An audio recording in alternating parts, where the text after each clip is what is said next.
वर्षा का मतलब क्या होता है, वर्षा चीज क्या होती है। तो देखिए होता है क्या कि जब हवाएं, ध्यान दीजिए, जब बहुत सारे हवाएं बहेगा ना जी, उसे क्या कहते हैं, पवन। क्या बोलते हैं, पवन। ठीक है, मतलब एयर का बहुत सारा जब ग्रुप हो जाएगा तो उसे विंड कहेंगे। क्या कहेंगे, पवन कहा जाता है। ठीक है, और जब हवाएं, ध्यान दीजिए, जब वो हवा चलती है और वो शांत रहती है तभी जाकर उसका हवा कहते हैं। अगर वो गमन कर रही है ना, गतिशील है, तो उसे हवा नहीं क्या कहा जाएगा, पवन कहा जाएगा। क्या कहा जाएगा, पवन। और होता क्या है कि जब पवने, ध्यान दीजिए, जब ये पवने निकलती है पश्चिम से चाहे उत्तर से, पश्चिम से अगर पवने बहेगी तो पछुआ कहा जाएगा।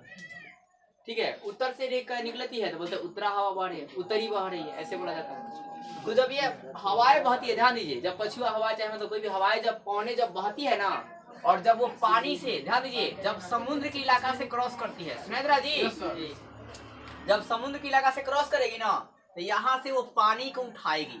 पानी को क्या है जी, उठाएगी। किस विधि से उठाती है, तो संवहन धारा से। इसको क्या कहते हैं, संवहन धारा।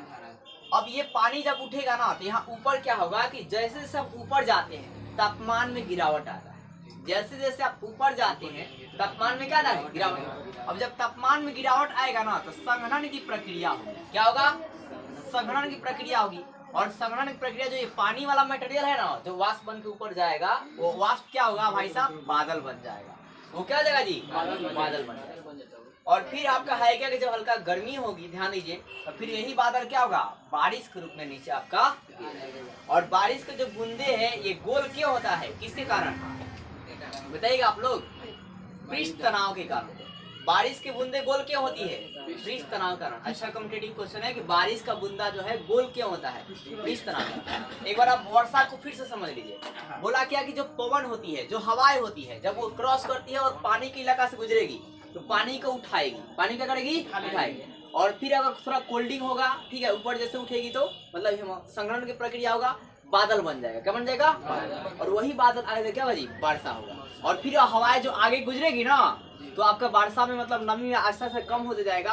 और वो हवाएं जब क्या होगा, धुलकन उल्कन को इकट्ठा करेगी तो बहुत बड़े रेगिस्तान का निर्माण करती है। फॉर एग्जाम्पल के लिए सहारा रेगिस्तान। तो आप रेगिस्तान में जोड़ते हैं ना, तो ये हवाएं ही बनाएगी। वर्षा में भी मतलब किसका देन है, तो हवाओं का ही है, मतलब पवनों का ही देन। अब ये जो वर्षा है ना इंडिया में, ध्यान दीजिए, ये दो तरह की होती है। इंडिया में वर्षा कितने तरह की होती है, दो तरह की। एक होती है ग्रीष्मकालीन और एक होती है शीतकालीन। आपको नाम से ही समझ में आ रहा होगा, ग्रीष्मकालीन मतलब गर्मी के दिन में होगा। ग्रीष्मकालीन मतलब क्या जी, गर्मी के दिनों में होगी। और शीतकालीन मतलब भाई साहब शीत वाला दिन, मतलब ठंडी के दिनों में। ठीक है, अब देखिए ग्रीष्मकालीन वर्षा में क्या बात है, ये आपको क्लियर है कि वर्षा जो है इंडिया में कितने तरह की होती है, दो तरह की होती है। वर्षा इंडिया में कितने तरह होते हैं जी, दो तरह, एक ग्रीष्मकालीन और एक शीतकालीन। अब ग्रीष्मकालीन जो वर्षा होती है ना, किससे होता है, दक्षिण पश्चिम मानसून से होती है। किससे होता जी, दक्षिण पश्चिम मानसून। अब दक्षिण पश्चिम मानसून का मतलब क्या होता है जानते हैं, ऊपर क्या था जी, उत्तर, नीचे क्या था जी, दक्षिण, इधर क्या था जी, पश्चिम, इधर क्या था जी। तो ये क्या है, दक्षिण पश्चिम। तो दक्षिण क्या जी, नीचे, और ये क्या जी, पश्चिम। तो इधर से हवाएं ना इधर की तरफ जाएगी, तो दक्षिण से पश्चिम से जो हवाएं जाएगी ना, उसे कहा जाएगा दक्षिण पश्चिम मानसून। मानसून का मतलब वही है, हवाएं टाइप। ठीक है, तो अब कहा गया कि दक्षिण पश्चिम मानसून के कारण होता है। तो ग्रीष्मकालीन जो वर्षा है किस मानसून से होती है, तो दक्षिण पश्चिम मानसून से होती है। अब आगे ये ध्यान दीजिए, पश्चिमी ढाल पर मतलब जहाँ ढलान होगा तो हवाएं क्या एकदम तेजी से जाएगी। अगर ढलान रहेगा तो साइकिल भी तेजी से जाती है। तो उसी पर जब ढलान रहेगा पश्चिमी ढाल पर क्या भारी वर्षा, भारी मतलब क्या जी, वर्षा करते हैं। तो आपका जब साइकिल तेजी से चलता है तो वर्षा भी हमें क्या होगा, ढलान पर तेजी से। तो आपसे पूछा जाएगा कि कहाँ पर वर्षा तेजी से होता है, तो पश्चिमी ढाल। अगर ये ऑप्शन में नहीं देगा तो क्या देगा, तो पश्चिमी ढाल वाला कहा भाई साहब, अंडमान निकोबार। किस द्वीप में ये लगा जी, अंडमान निकोबार। और अंडमान निकोबार कैसा जगह है, तो द्वीपीय इलाका है। कैसे लगा जी, द्वीपीय इलाका। अब आगे देखिए, ये वर्षा जो ग्रीष्मकालीन वर्षा है ना, और कहाँ कहाँ होता है, तो गंगा ब्रह्मपुत्र के मैदान में होता है। कहाँ होता है जी, गंगा और ब्रह्मपुत्र के मैदान में। एक और बात एक्स्ट्रा नॉलेज याद रखिए, ये जो गंगा है ना और जो ब्रह्मपुत्र है, और एक और नदी, आप गंगा को नहीं कहेंगे सॉरी, जो ब्रह्मपुत्र नदी है ना, ये इंटरनेशनल नदी है। कौन जी, इंटरनेशनल। इंटरनेशनल का मतलब समझते हैं, अंतर्राष्ट्रीय नदी, जो आपके देश में भी बहती है और दूसरे देश में बहती है। तो अगर मैं ब्रह्मपुत्र नदी की बात करूं तो ये कहाँ कहाँ बहती है, ये आपसे कोई पूछ सकता है। तो ये इंडिया में बहती है, चाइना में बहती है और पाकिस्तान में बहती है। ठीक है, तो आपको याद रहेगा कि जो ब्रह्मपुत्र नदी है ये कहाँ कहाँ बहती है जी? इंडिया में, चाइना में, पाकिस्तान में। समझा कीजिए, ब्रह्मपुत्र नदी कहाँ कहाँ बहती है? चाइना पाकिस्तान में। याद रहेगा, इंडिया, चाइना, पाकिस्तान में। हाँ, इंटरनेशनल नदी को थोड़ा नाम याद कर लीजिएगा। इंटरनेशनल रिवर कौन कौन है? IR मतलब इंटरनेशनल रिवर। भाई साहब कौन कौन है? देखिए, सिंधु नदी है, हाँ सिंधु नदी है, सतलज नदी है और ब्रह्मपुत्र नदी। ज्यादा नहीं याद करना तीनों को। इंटरनेशनल जो नदी है ना इंडिया की, ध्यान दीजिए, तीन है, एक सिंधु है, एक सतलज है, क्या जी? ब्रह्मपुत्र। अब तीनों का देखिए, सिंधु भी कहाँ भाई साहब? India, China, Pakistan. सतलज भी कहाँ? India, China, Pakistan. और जो ब्रह्मपुत्र नदी है, थोड़ा गलती बता दिया, ये पाकिस्तान नहीं जाती है। ये एक ऐसी नदी है जो पाकिस्तान में नहीं जाती है भाई साहब। जाती है तो कहाँ जाती है? बांग्लादेश में। कहाँ जाते हैं जी? बांग्लादेश में। याद रखिएगा, जो ब्रह्मपुत्र नदी है ना, ये इंडिया तो जाती है, चाइना भी जाती है, लेकिन पाकिस्तान नहीं जाती है। कहाँ जाती है जी? बांग्लादेश जाती है। तो सॉरी, पीछे आपको मिस्टेक हुआ। अब आगे देखिए, जो ग्रीष्मकालीन जो वर्षा होती है ना, ये सबसे ज्यादा वर्षा जो है कहाँ होता है? तो मौसीराम में। कहाँ होता है जी? मौसीराम में होता है। कहाँ होता है? मौसीराम में। आपसे पूछा गया, एकदम डायरेक्टली क्वेश्चन पूछा जाएगा कि इंडिया में किस जगह पर सबसे ज्यादा वर्षा होती है? तो मौसीराम में होता है। कितना जी? मतलब मौसी करके याद रखिएगा। अब कितना वर्षा होता है जी भाई साहब? 1187 सेंटीमीटर तक होती है, तो बहुत ज्यादा हो गया, समझ गए?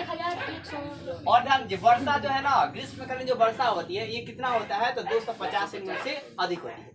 लेकिन होता है क्या, राजस्थान का आप नाम सुने हैं ना जी सर? यहाँ पर मतलब है क्या, पानी की मात्रा बहुत ही कम है, यहाँ पर वर्षा उतना नहीं होती है। अब भाई साहब कितना वर्षा होता है? तो 25 सेंटीमीटर। कितना जी? और इसने वर्षा से कुछ होने वाला गंगा जी, वृक्ष नहीं जमेगा कुछ भी। तो बताइए, ग्रीष्मकालीन वर्षा में कोई दिक्कत है? आप तो एक बार फिर से रिकॉल ले लीजिए। वर्षा मैंने आपको बताया कि मतलब देखिए, जब पवनें बहती है तो वो क्या करती है, जब वो जल के समीप से गुजरती है, चाहे समुद्रों के पास से गुजरती है, तब पानी को उठा लेती है, नमी को उसे अवशोषित कर लेती है और फिर ऊपर जाकर बादल बनाते हैं, और वही बादल बारिश के रूप में बरस जाते हैं, जिसे वर्षा कहते हैं। और वर्षा का जो गोल काय होता है, पानी जो है बूंदा गोल काय होता है, किसके कारण गोल होता है जी? पृष्ठ तनाव होता है। किस कारण जी? पृष्ठ। अब आप बताइए कि जो भारत में वर्षा होती है कितने तरह की होती है? दो तरह। कौन कौन होती है? एक ग्रीष्मकालीन और एक शीतकालीन। ग्रीष्मकालीन में आप याद रखना है क्या भाई साहब, कि दक्षिण पश्चिम मानसून से होता है। किससे होता है? दक्षिण पश्चिम मानसून से होता है। और ये भारी मात्रा में वर्षा कहाँ होती है? तो पश्चिमी ढाल पर। पश्चिमी ढाल पर किस इलाके में होती है? अंडमान निकोबार। और फिर इंडिया में सबसे ज्यादा इस ग्रीष्म वर्षा जो है ज्यादातर कहाँ होती है? किस जगह पर? मौसीराम में। कितना होता है? 1187 सेंटीमीटर।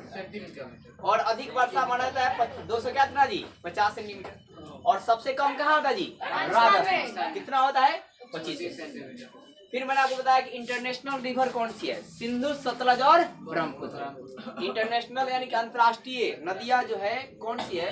तो सिंधु, सतलज का जी, ब्रह्मपुत्र। और आपसे पूछा जाएगा कि सिंधु नदी का एकमात्र सहायक नदी कौन सी है? तो वो सतलज है। कौन है जी? सतलज। सिंधु नदी का एकमात्र सहायक नदी कौन सी है? कौन सा जी? सतलज। यार सहायक बन जाते ना, सहायता करने, मदद करने वाली। और सिंधी कहाँ जाती है? India, China, Pakistan. सतलज भी इंडिया, चाइना, पाकिस्तान। लेकिन ब्रह्मपुत्र इंडिया, चाइना तो जाती है, लेकिन पाकिस्तान नहीं जाती है। तो भाई सब जाती कहाँ है? तो बांग्लादेश। अब इसी प्रकार दूसरा जो आपका हेडिंग है, शीतकालीन वर्षा। अब जब पवने क्या होगा? रिटर्न आएगी। जब पवने क्या होगा जी? लौटेगी। अब देखना, शीतकालीन में उतना ज्यादा वर्षा नहीं होता है। क्या जिस तरह गर्मी में वर्षा आपने देखा है, उस तरह आप ठंडी में देखे हो? नहीं देखे। तो वो क्या भाई साहब? लौटती है। उसके पास एनर्जी अब उतना नहीं है। आदमी जब जाता है ना, हम तेज जाता है, आते हैं तो हाथ खराब हो जाता है। देख, चलिए अब आगे देखिए। तो बताया क्या, शीतकालीन जो वर्षा होती है वो लौटती मानसून से और उत्तरी पूर्वी मानसून से होता है। शीतकालीन वर्षा किससे होता है? लौटती मानसून से। भाई साहब लौटती मानसून कौन होती है? उत्तरी पूर्वी मानसून होता है। ठीक है ना, यहाँ पर ध्यान देना, उत्तरी पूर्वी। मैप ज्यादा इंपोर्टेंट होता है ज्योग्राफी में। अब भाई साहब ये वर्षा कहाँ करती है, एक कहाँ करती है जी, तमिलनाडु और केरल में। ये जो लौटती मानसून है वर्षा कहाँ करेगी, तमिलनाडु और केरल में ज्यादा करेगी। फिर जब स्थल से पवनें गुजरती है, सुनिए ध्यान दीजिए, वही बात जो आपको पहले समझा रहा था, जब स्थल से पवनें गुजरती है और बंगाल के खाड़ी से जब क्रॉस करती है तो वहां से नमी को ये अवशोषित कर लेती है। नमी को क्या कर जी, अवशोषित कर लेती है, धारण कर लेती है और आगे जाकर भारी मात्रा में वर्षा कर देती है। हाँ, अब ये क्या होता है, फिर इसके अलावा दक्षिण से पश्चिम से चलने वाली, दक्षिण पश्चिम से चलने वाली जो पवन होती है, मतलब दक्षिण से कहाँ चलेगी, पश्चिम से, तो दक्षिण पश्चिम से चलने वाली जो पवन होती है वो राजस्थान, पंजाब, हरियाणा, यूपी, बिहार में वर्षा लाती है। कहाँ आती है, राजस्थान, पंजाब, हरियाणा, यूपी, बिहार में वर्षा लाती है। और इसके लिए क्या होता है, जिससे और इसी वर्षा से क्या होता है, खरीफ फसलों को क्या मिलता है, लाभ मिलता है। लाभ मतलब जानते हैं, अच्छा पैदावार होता है। बोलिए कोई दिक्कत है आपको? तो बस नोट कीजिए।